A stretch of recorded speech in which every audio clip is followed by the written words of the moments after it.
오늘은 예수님의 총동원 이런 제목의 말씀 함께 나누겠습니다. 저는 설교 제목을 중요하게 생각합니다. 어떻게 하면 이 설교 내용에 대해서 성도님들이 호기심과 또 기대감을 가질 수 있을까, 그런 제목을 만들려고 노력을 합니다. 그런데 그런 점에서 보면 오늘 설교 제목은 좀 실패한 것으로 보입니다. 예수님의 총동원, 이 제목을 보면 아마 대부분 짐작하시겠죠. 총동원 전도 주일이 11월 19일이니까 열심히 전도하자, 그거 설교하려고 하는 거 아니냐, 충분히 짐작하실 수가 있습니다. 네, 맞습니다. 다른 내용 아니고 그 뻔한 내용을 설교하려고 합니다. 총동원 전도 잘 하자라는 것이죠. 그런데 오늘은 그 총동원 전도의 의미를 조금 새롭게 생각해 보려고 합니다. 본문에 언급된 누가복음 10장의 이야기를 통해서 예수님께서 생각하시는 총동원, 그것이 왜 필요한 사역인지 함께 나눠보려고 합니다. 오늘 이 본문에 대해서 함께 좀 살펴보려고 하는데요, 이 본문은 다른 복음서에는 나오지 않고 누가복음에만 기록되어 있는 독특한 이야기입니다. 저는 그래서 오늘 이 본문을 예수님의 총동원 명령 이렇게 부르면서 말씀을 나누려고 합니다. 그 본문 앞에 나오는 누가복음 9장 1절에서 6절에 보게 되면 예수님께서 12제자를 보내시는 내용이 나옵니다. 이것은 마태복음이나 마가복음에도 나오는 내용이죠. 그런데 오늘 우리가 읽은 이 누가복음 10장으로 가게 되면 예수님께서 12제자를 보내셔서 전도하게 하신 것과는 별개로 70명의 사람들을 따로 세우셔서 보내십니다. 말하자면 총동원 전도라고 할 수 있는 일을 이 70명에게 맡기신다라는 점입니다. 여기서 이제 질문이 생기는 것이죠. 왜 앞서서 12명의 제자들을 보내고 그들로 하여금 전도하고 또 여러 가지 사역들을 감당케 하셨는데 굳이 70명의 사람을 다시 보내는 이유가 무엇일까 하는 점입니다. 굳이 70명을 따로 보내신다라는 것은 뭔가 예수님에게 다른 의도나 어떤 계획이 있으신 건 아닌가, 그걸 한번 따져가 보려고 하는 겁니다. 이런 질문을 본문을 둘러싼 정황으로부터 함께 살펴보도록 하겠습니다. 먼저 10장 1절의 말씀을 보시면 이렇게 기록하고 있습니다. 그 후에 주께서 따로 70인을 세우사 친히 가시려는 각 동네와 각 지역으로 둘씩 앞서 보내시며, 그 후에 어떤 일이 있은 후에 예수님께서 70명의 사람들을 따로 준비시키시고 이들을 보내셨다라고 말하고 있습니다. 그러면 그 후 어떤 특정한 사건이 있은 후일 텐데 그 일은 어떤 일이겠습니까? 모든 성경은 10장 앞에는 9장이 나옵니다. 그러니 그 후라는 것은 9장의 이야기를 생각해 보면 답을 찾을 수 있겠지요. 누가복음 9장에는 예수님께서 오병이어 기적을 베푸시고 또 귀신 들린 아이를 낫게 하시는 기적을 행하시는 내용이 기록되어 있습니다. 이렇게 예수님께서 기적을 베풀어 주시고 또 하나님의 나라에 대해서 참 귀한 가르침을 주시니까 많은 사람들이 몰려들었습니다. 그리고 생각을 한 것이죠. 야, 나도 저 멋진 예수님의 제자가 되면 참 좋겠다. 저렇게 기적을 베푸시고 정말 귀한 가르침을 주시는 예수님의 제자가 되고 싶다 생각하는 사람들이 생겨났습니다. 그런데 이런 제자 지망생들에 대해서 예수님께서 상당히 어려운 말씀을 하십니다. 내 제자가 되겠다고? 그런데 나는 집도 없다. 머리 누이고 잘 만한 것도 없다. 말하자면 난 노숙자다. 그런데도 너 내 제자가 될래?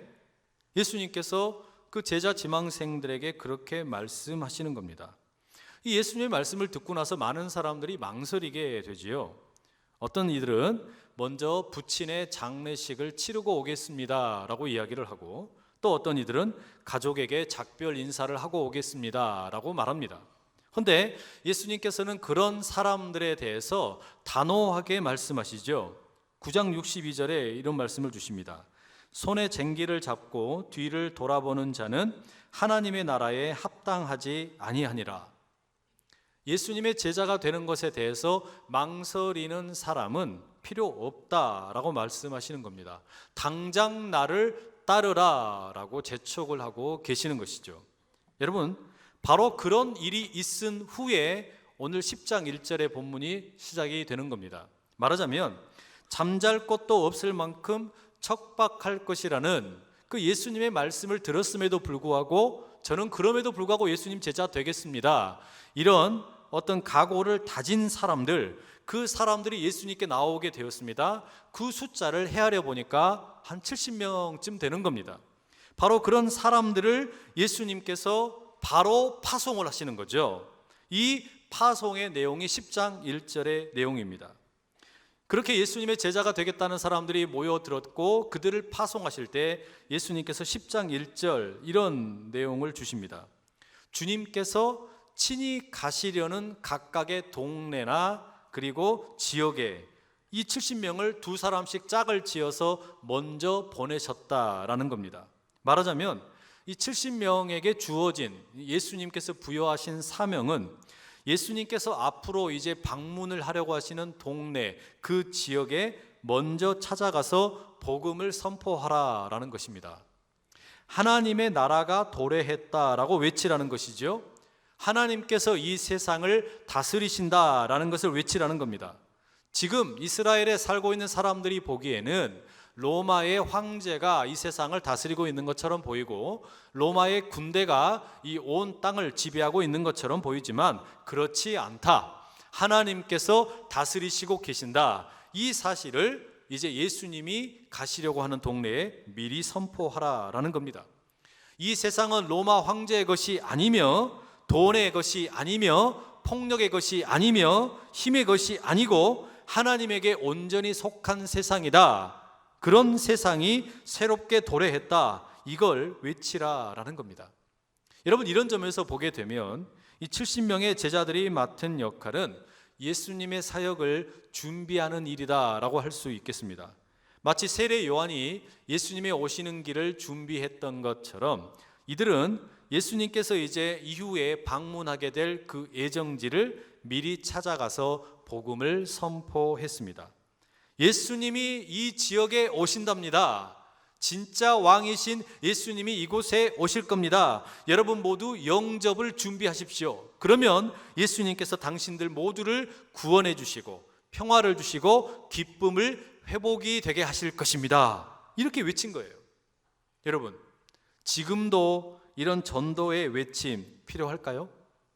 지금도 이런 선교하는 외침, 그런 발걸음 필요하겠습니까? 동네방네 나가서 외치고 부르짖으며 예수님에 대해서 우리가 전하는 일 필요할까요? 물론입니다.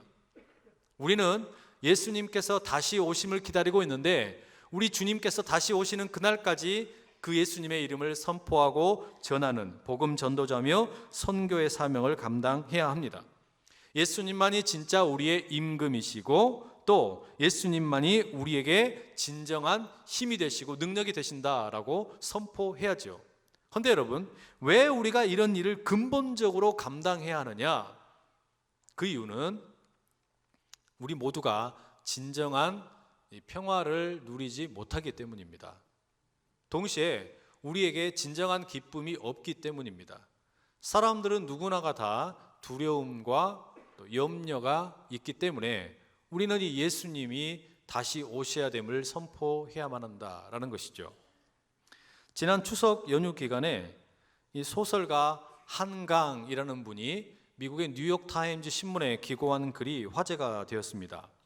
이 한강이라는 작가는 채식주의자라는 작품으로 세계 3대 문학상이라고 불리우는 영국의 맨 부커 상을 수상한 뛰어난 작가입니다.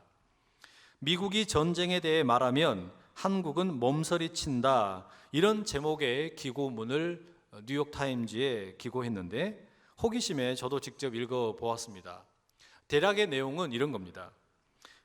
북한에서는 연일 계속해서 미사일을 발사하고 핵실험을 합니다. 그러자 미국의 대통령과 언론은 이렇게 보도를 했죠. 한반도에서 전쟁이 터지면 매일 적어도 2만 명의 사람이 죽게 될 것이다. 그러나 걱정하지 말아라. 미국에서 벌어지는 전쟁은 아니다. 이렇게 대화가 오고 가는 가운데 곧 전쟁 날 것 같은 이런 전쟁의 가능성이 한반도에 고조되고 있는 것이 사실입니다. 그런데 외국의 언론들이 보기에 한국 사람들은 너무 태평해 보인다라는 글들이 많이 나왔습니다. 이렇게 전쟁이 곧 날 것 같은데 한국 사람들은 평소와 다를 바 없이 결혼하고 시집가고 장가가고 또 일터에 가고 아무 문제 없는 것처럼 밥 먹고 카페에서 차를 마시고 너무 태평하게 지내서 마치 공포에 대해서 초월한 것처럼 보인다, 이렇게 지적하는 글들이 많이 있었습니다. 그런데 이 기고문에서 이 작가 한강이 뭐라고 이야기하냐면, 한국 사람들은 공포를 초월해서 그렇게 사는 것이 아니라 우리 모두에게는 6.25 전쟁 이후에 전쟁에 대한 트라우마가 마음 깊은 곳에 자리하고 있다라고 말합니다. 다만 지금 당장 뭔가를 할 수 있는 게 없어서 그냥 일상의 삶을 살 뿐이라는 것이죠. 그러나 우리가 이런 전쟁의 위협을 느끼면서 종종 공습 대피소는 어디에 있는지 선물로 생존 배낭을 서로에게 주기도 하고, 이렇게 북한과 미국 사이에 말다툼을 하다가 실제로 전쟁이 나면 어떻게 할까, 그런 염려나 걱정이 우리 한국 사람들 가운데 두려움이 있다라는 그런 글을 남겼습니다. 이 글을 읽으면서 가만히 그런 생각을 해봤어요. 나는 어떤가라는 것이었죠. 저는 KTX를 타고 추석에 고향을 다녀왔는데, 그 KTX를 타고 가면서 지금 만약에 전쟁이 나면 어떻게 될까, 이런 생각을 해보았습니다. 이번 주에는 장례가 있어서 제주도에 비행기를 타고 다녀오는데, 비행기를 타면서 지금 만약에 미사일이 날아오면 어떻게 될까, 이런 염려가 되더란 말이죠. 걱정을 하는 겁니다. 전쟁이 나면 우리 성도님들은 어떻게 될까, 우리 교회는 어떻게 될까, 염려가 되는 것이 사실입니다. 여러분, 동시에 이것 또한 사실입니다. 이런 전쟁에 대한 두려움, 염려, 이것은 지금 북한과 대립하고 있는 우리 한국의 문제만이 아니라 사실은요, 이 땅에 살고 있는 모든 사람들의 문제다라는 것이죠. 오히려 어쩌면 우리가 더 안전한지도 모르겠습니다. 유럽을 보십시오. 사람이 모인 곳이면 언제 어디에서 테러가 일어날지 몰라서 두려워하는 사람들이 꽤 많습니다. 미국은 어떻습니까? 라스베가스에서 콘서트가 진행이 되는데 만달레이 베이 호텔에서 무참하게 총격을 가하는 무시무시한 일이 일어났습니다. 그런가 하면 미국에서 캘리포니아 소노마 지역은 산불로 인해서 핵폭탄을 맞은 것처럼 다 불타버린 그런 일도 있었습니다. 여전히 시리아의 난민들 문제는 해결되지 못했고, 이스라엘과 팔레스틴의 갈등 역시 아직도 계속되고 있습니다. 아프리카의 여러 국가들은 내전 가운데 있는 것도 사실입니다. 이게 무슨 말이겠습니까? 이 땅에 살고 있는 사람들 가운데 염려와 걱정으로부터 자유로운 사람은 아무도 없습니다. 언제 어디서 폭력의 희생양이 될지 모른다라는 불안함이 모든 사람들에게 있다라는 것이죠. 달리 말하면 우리에게는 진정한 평화가 없다라는 것입니다. 이 세상을 폭력이 지배하고 있는 것처럼 보이고 그 폭력의 희생양이 언제 될지 모른다. 사람들은 근본적으로 평화를 누리지 못하고 살아가고 있습니다.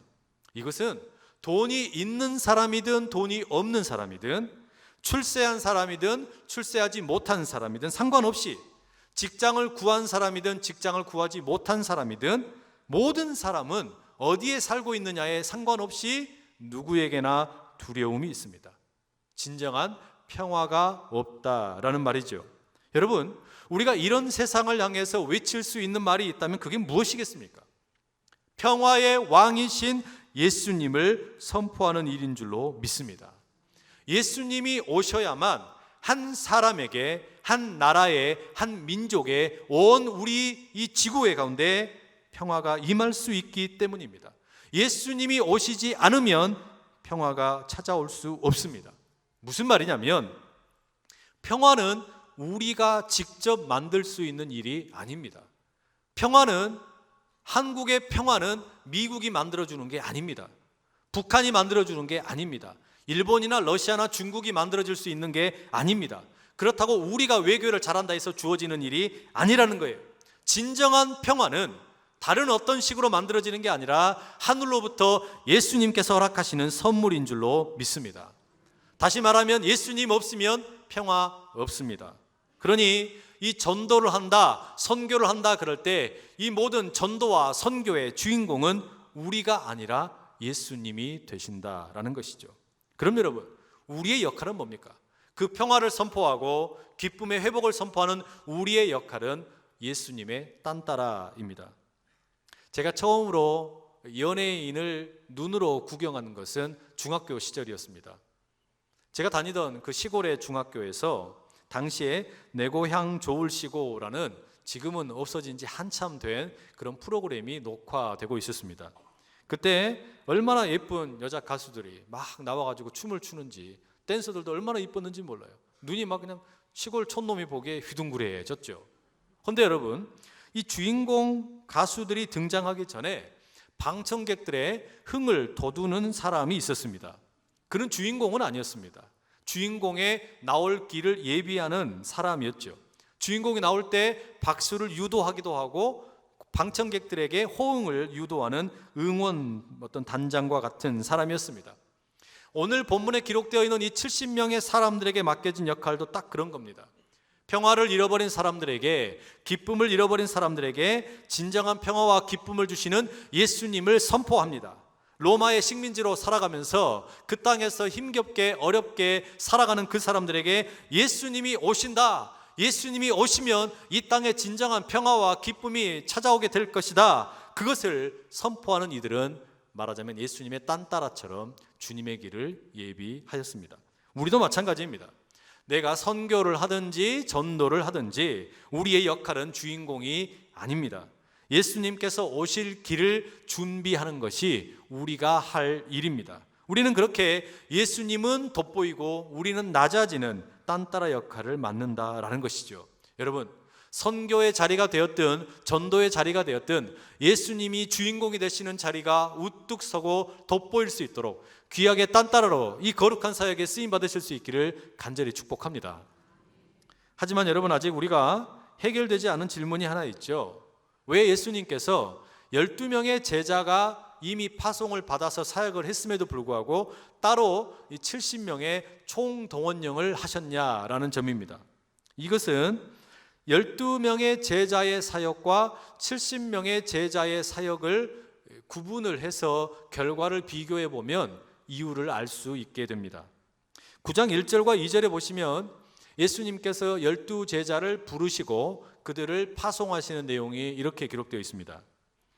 예수께서 12제자를 불러 모으사 모든 귀신을 제어하며 병을 고치는 능력과 권위를 주시고 하나님의 나라를 전파하며 앓는 자를 고치게 하려고 내보내시며. 이 말씀에 의하면 예수님께서 12명의 제자들을 다 불러 모으셨어요.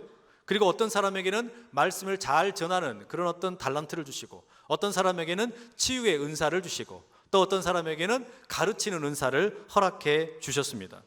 각자에게 받은 바 은사를 가지고 12명의 제자는 이제 주님의 명령을 따라서 전도하고 선교하는 자리에 쓰임받게 되었습니다. 열심히 복음을 설교하고 가르치고 병든 자들을 치유하는 사역을 감당한 것이죠. 9장 6절은 이들의 사역의 결과를 이렇게 말합니다. 제자들이 나가 각 마을에 두루 다니며 곳곳에 복음을 전하며 병을 고치더라. 멋지죠? 이 12명의 제자들이 곳곳에 돌아다니면서 하나님의 나라를 선포하고 설교하고 가르치고 또한 병든 자들을 치유함으로 그 사역이 어떤 것인지 증명해 보여주었습니다. 그런데 여러분, 이 12명의 사역이 모든 것이 다 성공적이었던 것은 아닙니다. 9장 37절에서 43절에 보면 이 제자들이 귀신 들린 한 아이를 해결하지 못하고 고치지 못하는 내용이 나옵니다.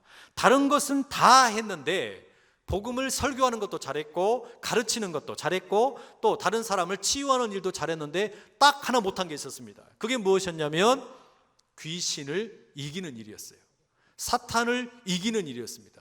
이것을 해결하지 못하고 쩔쩔매면서 예수님께 도움을 구했죠. 그런데 여러분, 오늘 우리가 설교의 본문으로 택한 10장 17절 말씀을 보십시오. 이렇게 기록합니다. 70인이 기뻐하며 돌아와 이르되 주여, 주의 이름이면 귀신들도 우리에게 항복하더이다. 이 70명을 예수님께서 따로 세우셔가지고 파송을 했는데 이들이 사역을 마치고 돌아와서 보고하는 내용입니다. 이 70명의 사역의 보고에 있어서는 하나님의 나라에 대해서 설교했다는 이야기 없습니다. 하나님의 나라에 대해서 가르쳤다는 이야기도 없습니다. 치유의 사역을 했다는 이야기도 없습니다. 오로지 딱 한 가지만 나옵니다. 이 사역의 결과의 보고가 무엇입니까? 귀신의 세력, 사탄의 세력이 예수의 이름 앞에 떠나갔다. 이걸 지금 보여주고 있다라는 말입니다. 여러분, 여기서 우리는 왜 예수님께서 12명의 제자를 보내시는 사역을 했음에도 불구하고 따로 70명의 총동원령을 발동하셨는지 그 이유를 알게 됩니다. 여러분, 12명의 제자는 오늘로 치자면 전문 사역자라고 할 수 있습니다. 예수님과 함께 다니면서 열심히 공부하고 배우고 예수님을 닮아서 그들이 가진 바 어떤 달란트를 가지고 설교자로 또는 선포하는 전도자로 그리고 가르치는 자로 치유하는 자로 쓰임 받았습니다. 이를테면 오늘의 목회자와 목회자 출신의 선교사라고 할 수 있습니다. 이들은 자신들에게 주어진 재능을 가지고 복음을 선포하고 설교하고 전도하고 치유하는 사역을 잘 감당했습니다. 하지만 이 소수의 사역자들만으로는 귀신을 내쫓는 일, 사탄을 몰아내는 일은 가능하지 않았습니다. 귀신을 이긴다라는 것, 사탄을 이긴다라는 것은 또 다른 차원의 문제라는 것입니다. 여러분, 이게 무슨 이야기예요? 복음을 선포하고 치유를 행하는 것은 소수의 사역자들이 감당할 수 있습니다. 설교하고 가르치고 치유하는 것은 소수의 사역자들이 할 수 있어요. 그러나 귀신을 이긴다라는 것, 사탄을 몰아낸다라는 것은 몇몇 사람들만 할 수 있는 일이 아니라 모든 믿는 자들이 함께 연합하여 한마음이 되었을 때 비로소 가능하게 된다, 이런 말이죠. 바로 그렇기 때문에 예수님께서는 70명의 제자들을 총동원해서 귀신과 사탄의 세력을 이기게 하셨다라는 겁니다. 여러분, 이게 12명의 사역과 70인의 사역의 가장 큰 차이점이라고 할 수 있습니다. 왜 그럴까요? 누가복음에서 지금 이야기하고 있는 이 귀신과 사탄의 정체가 무엇인지를 우리가 알아야 합니다. 이 귀신과 사탄은 어떤 한 사람을 미치광이로 만들어버리는 어떤 신비적인 영적인 존재를 말하는 것이 아닙니다. 이 귀신과 사탄은 우리가 살고 있는 이 세상, 사회의 구조를 장악하고 있는 악한 영의 세력이라고 할 수 있습니다. 사람이 모여 살고 있는 이 사회, 이것을 병들게 만드는 구조적인 악을 가리키는 말이라는 것이죠. 이것을 가리켜 라인홀드 니버라는 신학자는 도덕적 인간과 비도덕적 사회라는 책에서 기록했습니다. 이 책에 의하면 사람을 우리가 만나보면 한 사람 한 사람은 너무 착해요. 다 도덕적입니다. 참 깨끗합니다. 그런데 이렇게 깨끗하고 착한 도덕적인 사람들이 한데 모여서 살아가는 세상은 깨끗하지 않더라는 거예요. 사회는 이상하게 오히려 훨씬 더 악한 일들이 많이 일어나더라라는 겁니다. 여러분, 이게 정확한 이해라고 할 수는 없겠지만 예비군 훈련 한번 보십시오. 멀쩡하게 학교 잘 다니던 사람들, 그리고 일터에서 일하던 사람들이 예비군 훈련 통지서를 받고 군 부대에 군복을 입고 갑니다. 그럼 어떻게 돼요? 순식간에 달라집니다. 예비군 훈련장에서는요, 사람이 멀쩡하지 않아요. 다 그때부터는 이상하게 뭔가 홀린 듯하게 행동을 하는 겁니다. 조교가 총을 좀 제대로 들어주십시오, 행군할 때는 발을 맞춰서 걸어주십시오, 네가 해라 하고서는 그냥 자기 멋대로 걸어 다니는 거예요. 담배만 빠끔빠끔 피고 있고 말도 안 들어요. 여러분, 이게 뭐예요? 그냥 개별적으로는 하나하나 참 다 괜찮은 사람들인데 예비군 훈련장에만 모아놓으면 이상하게 다 희한한 모습으로 변해버리다는 말이에요. 바로 이런 겁니다. 여러분, 개인의 문제가 아니라 사회의 어떤 조직적인 문제, 구조적인 문제가 있다라는 것을 말하고 있는 겁니다. 그러니까 우리가 한 사람 한 사람에게 복음을 전하고 그 사람이 예수님을 만나서 변화가 되어서 영적으로 새로운 사람이 되고 구원을 받아서 거듭나게 된다는 건 너무너무 귀한 일입니다. 그러나 그렇게 한 개인의 변화와 함께 꼭 필요한 게 뭐냐? 우리가 모여 살고 있는 이 사회, 이 세상을 지배하고 있는 악한 영을 몰아내는 것도 필요하다라는 거예요. 구조적인 악을 이기는 것도 필요하다라는 겁니다. 바로 그 구조적인 악을, 사회 구조를 어떻게 바꿀 수 있느냐? 예수님이 말씀하시는 거죠. 이 일은 소수의 헌신된 전도자나 선교사를 통해서 가능한 일이 아니다. 개인적으로 누군가를 가서 회심을 시키고 영적으로 돌아오게 한다고 해서 우리가 사는 세상에 깨끗해지지 않는다라는 거예요. 우리 한 사람 한 사람이 예수님을 만나서 개인적으로 변화받는 것도 중요하지만 우리가 모여 살고 있는 이 세상의 구조적인 악의 문제를 해결하는 것은 몇몇 사람이 할 수 있는 일이 아니라 모든 믿는 성도들이 총동원되어야만 될까 말까 하다라는 이야기죠. 우리 모두가 힘껏 복음에 완전히 몰입을 해서 이 세상을 새롭게 하겠다라는 각오를 다지지 않으면 이 세상을 지배하고 있는 것처럼 보이는 귀신과 사탄의 세력을 몰아낼 수 없다라는 겁니다. 그러니 이 일은 헌신된 몇 사람을 통해서 가능한 일이 아닙니다. 복음 전도를 잘하고 설교를 잘하고 치유 사역을 잘하는 어떤 그런 사람들에 의해서 될 수 있는 일이 아니라는 거예요. 온 성도들, 평범한 성도들이 자신들의 일상의 삶 가운데서 그 악한 일들을 몰아내기로 작정을 해야만 가능하다라는 겁니다. 모두가 복음을 붙잡으면 됩니다. 예수님께서 이곳에도 오심을 선포하면 됩니다. 그러면 공중 권세를 잡았다고 떵떵거리고 있던 구조적인 악을 일으키면서 사람들을 현혹하게 하던 모든 귀신과 사탄의 세력에 떠나갈 줄로 믿습니다. 18절에 그래서 예수님이 이렇게 말씀하시는 거예요. 예수께서 이르시되 사탄이 하늘로부터 번개같이 떨어지는 것을 내가 보았노라. 이 제자들을 예수님께서 보내셨는데 이 총동원령을 내리시고 가서 복음을 가지고 전해라, 그리고 사탄과 귀신을 이겨라 주님께서 보내셨는데 이들이 최선을 다해서 사역을 했더니 예수님께서 보시니까 저 위에 하늘에서 사탄이 번개처럼 떨어지는 것을 보셨다라는 겁니다. 여러분, 이 일이 얼마나 기가 막힌 일입니까? 19절에 예수님 또 뭐라 그러세요? 너희를 해칠 자가 결코 없을 것이다. 이 기가 막힌 말씀이 오늘 우리에게도 일어날 수 있기를 축복합니다. 왜 우리가 총동원 전도를 해야 되냐? 왜 우리가 그냥 전도 잘하는 사람만 전도하면 되지 우리가 왜 다 함께 합심해서 전도를 해야 되냐? 이게 단지 한 사람 한 사람을 변화시키는 문제가 아니라 우리가 살고 있는 이 지역 구조적인 문제, 이런 문제들을 변화시키는 것은 어떤 전도를 잘하는 몇몇 사람만이 해야 될 일이 아니라 모든 믿는 자가 함께 달려가서 복음으로 살아내야만, 우리의 일상생활 가운데, 삶 가운데 주님의 가르치심대로 우리가 온전히 동참해야만 이 일이 가능하기 때문이라는 겁니다. 그러니 우리가 총동원 전도를 하겠다라고 선포를 하게 되면 안산과 시흥과 화성과 인천과 수원과 이 땅 한반도와 이 지구촌에서 각각의 지역에서 왕노릇하고 또 악한 일들을 조장하던 귀신과 사탄의 세력들이 벌벌 떨게 됩니다. 예수 믿는 자들이 혼자 있을 때는 해볼 만한데 이들이 함께 연합을 해버리고 단결해버리면 귀신도 긴장한다는 거예요.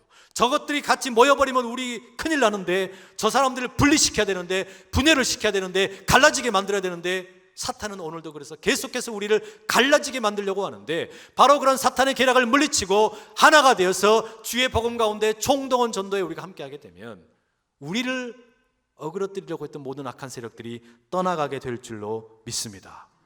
그리고 20절에 본문의 마지막에 예수님께서 이렇게 말씀하시죠. 그러나 귀신들이 너희에게 항복하는 것으로 기뻐하지 말고 너희 이름이 하늘에 기록된 것으로 기뻐하라 하시니라. 여러분, 이게 무슨 이야기일까요? 어떤 사람들은 교회에 다니면서 한 영혼 한 영혼이 회심을 하고 돌아오는 것보다 사회의 구조적인 문제가 해결되는 것을 더 중요하게 생각하는 분들도 계세요. 그게 해결돼야 된다. 이 나라의 부조리를 뿌리 뽑아야 된다. 사회의 문제를 다 해결해야 된다. 그것을 해결하는 것도 너무너무 중요하지만 사회의 부조리 문제, 우리가 다 총동원을 해서 해결하는 것도 중요하지만 그러나 그것이 기쁨의 근원이 되면 안 되고, 진정한 기쁨의 근원은 뭐냐? 내가 하늘 백성이 되었다라는 사실, 그것이 우리의 기쁨의 근원이 되어야 됨을 우리 주님께서 말씀하시는 겁니다.